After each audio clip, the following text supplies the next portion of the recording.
क्या 2027 में अखिलेश यादव की सरकार बनना तय है या कोई तीसरी ताकत सपा भाजपा दोनों का पूरा खेल बिगाड़ देगी? क्या ओवैसी, मायावती और छोटे दल मिलकर यूपी चुनाव को पूरी तरह नए राजनीतिक खेल में बदल देंगे?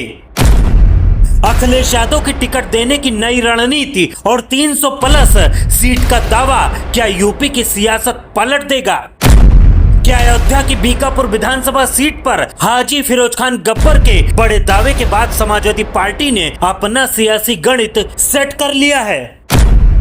उत्तर प्रदेश की सियासत इस समय ऐसे मोड़ पर खड़ी है जहां हर बयान, हर दौरा और हर रणनीति आने वाले 2027 के चुनाव की तस्वीर को पूरी तरह बदलने की ताकत रखता है। एक तरफ समाजवादी पार्टी के अध्यक्ष अखिलेश यादव अपनी संगठनात्मक रणनीति को नए सिरे से धार दे रहे हैं, तो दूसरी तरफ भारतीय जनता पार्टी अपने पुराने प्रदर्शन को दोहराने के लिए मैदान में पूरी ताकत झोंक रही है।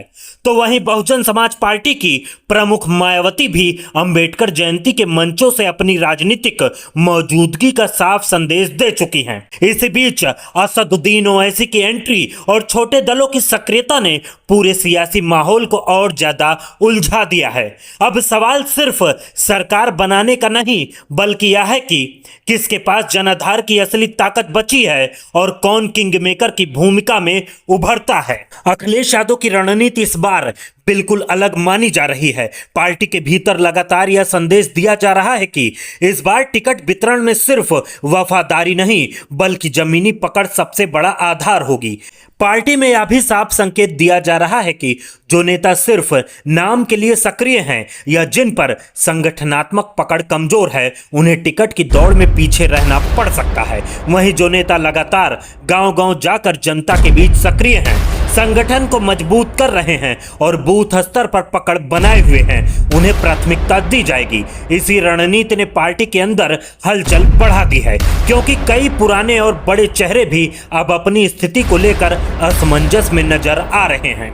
इसी बीच समाजवादी पार्टी का पीडीए यानी पिछड़ा, दलित और अल्पसंख्यक फार्मूला लगातार चर्चा में है। अखिलेश यादव इस रणनीति के जरिए एक बड़ा सामाजिक समीकरण साधने की कोशिश में है।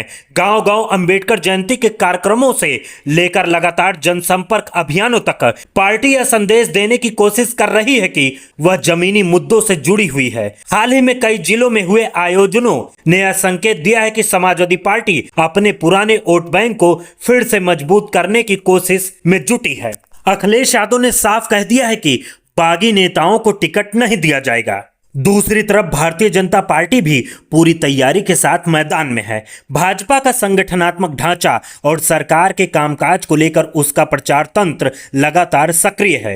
पार्टी का फोकस एक बार फिर विकास, इंफ्रास्ट्रक्चर और केंद्र की योजनाओं के लाभार्थियों पर है। भाजपा यह मानकर चल रही है कि उसके पास मजबूत संगठन और सत्ता का अनुभव है, जो चुनाव में बड़ा फर्क डाल सकता है। इसी राजनीतिक जंग के बीच बहुजन समाज पार्टी की प्रमुख मायावती ने लखनऊ में अंबेडकर जयंती के बड़े कार्यक्रम के जरिए अपनी राजनीतिक ताकत का प्रदर्शन किया। यह साफ संकेत माना जा रहा है कि बसपा एक बार फिर दलित वोट बैंक को साधने की कोशिश में है। मायावती का यह कदम इस बात का संकेत देता है कि पार्टी अभी भी मैदान छोड़ने के मूड में नहीं है और आने वाले चुनाव में वह निर्णायक भूमिका निभा सकती है।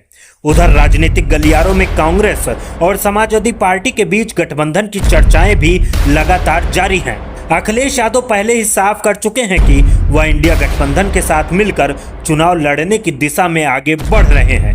ऐसे में भाजपा और विपक्षी गठबंधन के बीच सीधा मुकाबला और भी रोचक हो जाता है। लेकिन इस पूरे समीकरण में असदुद्दीन ओवैसी की एंट्री ने राजनीतिक संतुलन को और ज्यादा जटिल बना दिया है। ओवैसी की पार्टी की सक्रियता ने खासकर सीमावर्ती और मुस्लिम बाहुल इलाकों में हलचल बढ़ा दी है।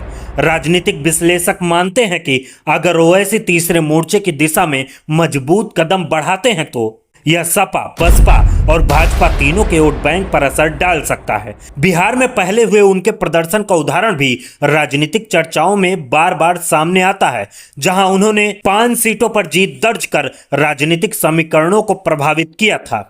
उत्तर प्रदेश की सियासत में इस बार कई दल और अलग अलग नेता भी बड़ा खेल बिगाड़ते नजर आ रहे हैं। असदुद्दीन ओवैसी का नाम इसलिए भी चर्चा में है क्योंकि बिहार में उन्होंने चंद्रशेखर आजाद और स्वामी प्रसाद मौर्य के साथ मिलकर गठबंधन किया था, जिससे तीसरे मोर्चे की चर्चा तेज हो गई है। अगर यही समीकरण यूपी में भी बनता है तो राजनीतिक तस्वीर पूरी तरह बदल सकती है। वहीं पल्लवी पटेल पहले ही साफ कर चुकी हैं कि विचार मेल खाने पर वह अखिलेश यादव के साथ ही रहेंगी। दूसरी तरफ स्वामी प्रसाद मौर्य भी कह चुके हैं कि बीजेपी को हराने के लिए वे उसी के साथ जाएंगे जिसके विचार उनसे मिलते हों, जिससे यूपी की राजनीति और ज्यादा दिलचस्प हो गई है। इस बीच छोटे दलों की भूमिका भी लगातार बढ़ती जा रही है। कई क्षेत्रीय नेता और छोटे संगठन अब खुलकर मैदान में उतरने की तैयारी में हैं। यह छोटे दल अगर किसी बड़े संगठन में शामिल नहीं होते हैं तो तीसरे मोर्चे की संभावना को और मजबूत कर सकते हैं, और अगर ऐसा हुआ तो उत्तर प्रदेश की सियासत पूरी तरह त्रिकोणीय मुकाबले में बदल सकती है। अब बात आती है उस बयान की जिसने सियासी माहौल को और ज्यादा गर्म कर दिया है। अयोध्या के बीकापुर विधानसभा क्षेत्र से अखिलेश यादव के करीब माने जाने वाले नेता हाजी फिरोज खान गब्बर ने अंबेडकर जयंती के मौके पर बड़ा राजनीतिक दावा कर दिया। उन्होंने मंच से कहा कि 2027 के यूपी विधानसभा चुनाव में समाजवादी पार्टी 300 से ज्यादा सीटें जीतने जा रही है। इतना ही नहीं, उन्होंने यह भी दावा किया कि अखिलेश यादव एक बार फिर उत्तर प्रदेश के मुख्यमंत्री बनेंगे और राज्य में पीडीए की सरकार बनेगी। उनके इस बयान के बाद स्थानीय राजनीति में हलचल तेज हो गई है और कार्यकर्ताओं के बीच जोश देखने को मिला। हाजी फिरोज खान गब्बर ने अपने संबोधन में यह भी कहा कि इस बार जनता बदलाव के मूड में है और समाजवादी पार्टी गांव-गांव मजबूत पकड़ बना चुकी है। उनके अनुसार संगठन का सबसे मजबूत आधार अब बूथ स्तर तक तैयार हो रहा है और यही वजह है कि सपा को बड़ी जीत का भरोसा है। उनके इस बयान के बाद विरोधी खेमे में भी प्रतिक्रिया शुरू हो गई है और राजनीतिक चर्चा और तेज हो गई है। क्या वाकई सपा इस स्तर तक प्रदर्शन कर पाएगी? अयोध्या और आसपास के इलाकों में उनके बयान के बाद सियासी माहौल और गर्म हो गया है। भीड़ की मौजूदगी और कार्यक्रम की सक्रियता ने यह संकेत दिया कि स्थानीय स्तर पर समाजवादी पार्टी अपनी पकड़ मजबूत करने में जुटी है। यह भी देखा जा रहा है कि अंबेडकर जयंती जैसे सामाजिक कार्यक्रम अब पूरी तरह राजनीतिक मंच में बदलते जा रहे हैं। अब सबसे बड़ा सवाल यही है कि क्या अखिलेश यादव की जमीनी रणनीति और पीडीए फार्मूला उन्हें सत्ता तक पहुंचा पाएगा या भारतीय जनता पार्टी एक बार फिर अपनी मजबूत पकड़ से वापसी करेगी? क्या मायावती अपनी खोई हुई जमीन वापस हासिल कर पाएंगी या फिर ओवैसी और छोटे दल मिलकर कोई नया राजनीतिक समीकरण बना देंगे? उत्तर प्रदेश की राजनीति इस समय पूरी तरह अनिश्चितता के दौर में है। हर दल अपनी ताकत दिखा रहा है, हर नेता अपने अपने दावे कर रहा है और हर रणनीति भविष्य की तस्वीर बदलने की कोशिश में है। लेकिन जनता के मूड को समझ पाना फिलहाल किसी के लिए आसान नहीं है।